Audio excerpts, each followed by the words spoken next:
Hey everybody, Motorpoet 59. I'm talking a little bit about polls. I remember the 2012 election with Obama and Romney, and the polls were there was about 50% of the polls had Romney winning, and 50% of the polls had Obama winning, and obviously the ones that had Romney winning were incorrect, and there was some political nonpartisan polling place that hadn't been wrong in the last 8 elections or something. I don't know, it was a long time ago. And they were wrong. They said Romney should win that by a slim margin, but he didn't. Then you take the 2016 election. Hillary was, according to almost all polls, Hillary was going to win in a landslide. She was like 16 points up or something like that, and in almost all the polls, and she lost.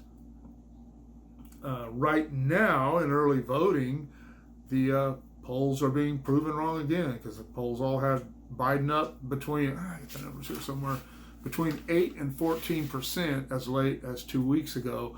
And by the day before yesterday, he was only up by 1.2% with a 3.2% margin of error. And then after the Hunter Biden stuff came to light, that had gone to a dead heat to a 0%.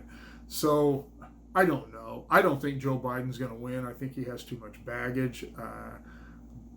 I have not spoke. I don't have any friends really that are Democrats. I know people who are Democrats. I have acquaintances who are Democrats, but I have no friends that are Democrats that I'm going to sit down and discuss politics with. But I have seen and read that a lot of Democrats are going to vote for Trump this year, or they're not going to vote at all for the president.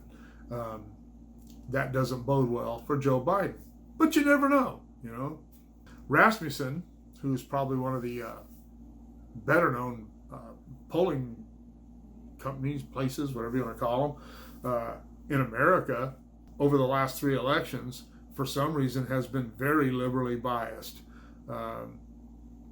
I never paid that much attention to polls way back in the past. I've always known who I was going to vote for a long time before that, and I've never voted for a Democrat president, ever. And I can't ever see myself doing that. I have watched a few different political analysts and read a few different things, and they all say the same thing about what Rasmussen's been doing lately, which is engaging in deceptive polling. And they believe, and I never really gave it much thought, but they made a good point. A bunch of them made a good point, like I said, that I never thought about. And they do it to disengage people from the process. If the Trump supporters think Trump's going to lose because of the polls, maybe they're not going to donate any more money. Maybe they just won't even go waste their time going to the polls or sending their votes in. As much as I hate to say this for Democrats, I don't care who you are. Don't let people dissuade you from exploring the truth about numbers. Don't let people dissuade you from voting. Go vote, no matter what. You may be all this distance behind, but if 1 million people like you decide to go vote, that could change things. I've heard people throughout the course of my voting life, my political awareness life, saying, well, my vote doesn't count. You know what? If it came down to just your vote in the United States of America, you're probably right. But if a couple of million people who feel the same way you do decide, you know what, screw it, I'm going to go vote anyway, that is a lot of people. That's a big number. So still stick with it, especially if you're a conservative. As far as the early voting, the expected explosion of youth votes for Biden has not materialized. One thing that has materialized is the number of new Republican registered voters. Will all those new registered voters go to the polls? I don't know. We'll see.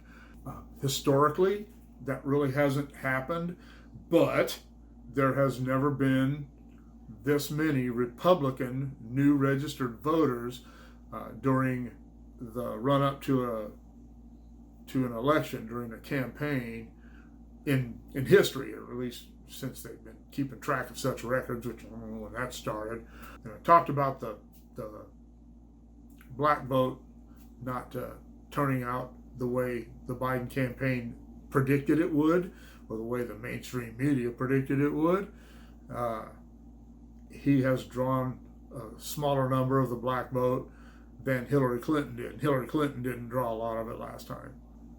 As far as the Trump side, they predicted that he was going to get killed in the voting over his handling of COVID-19. That hasn't been the case. That has not materialized. As a matter of fact, the backlash for the COVID issues has actually seems like it's going to be more detrimental to the Democrats.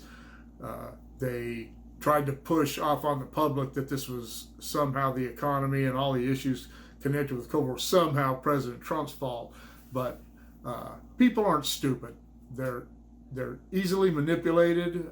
They tend to move and think like in herds, but they aren't stupid. And they realize that Donald Trump didn't shut the economy down. The federal government didn't shut the economy down. And that Donald Trump was acting on the advice of medical advisors, and he didn't just become some dictator and say this. The simple fact is that the Democrat-run states like California, Michigan, Illinois, a lot of these other states, Minnesota, the governors shut those states down. New York, the governors shut those states down. They shut those economies down, and they kept them shut down, and they did it to try and influence the election. It had nothing to do with people getting sick or people getting better or anything else. This has all been about trying to control the results of the 2016 election, and not just the presidential election. This is meant to hurt Republicans across the board, and it doesn't seem, in early voting, it doesn't seem to be working. Hey, Newsom, Cuomo, Whitmer, are you listening? People aren't letting you off the hook. Even your own constituents, they're not going to let you off the hook for this. Some of them are because they're just dumbasses. But you're not going to get let off the hook for this. You better get your heads together. So anyway, what do you think? What do you think about polls and how accurate they are and how they actually affect voter turnout or voting itself in the end? Let me know in the comments below. Shoot me an email at motopoet59@gmail.com. Like, share, subscribe, click on the bell if you want to be notified of future content. I'll see y'all later.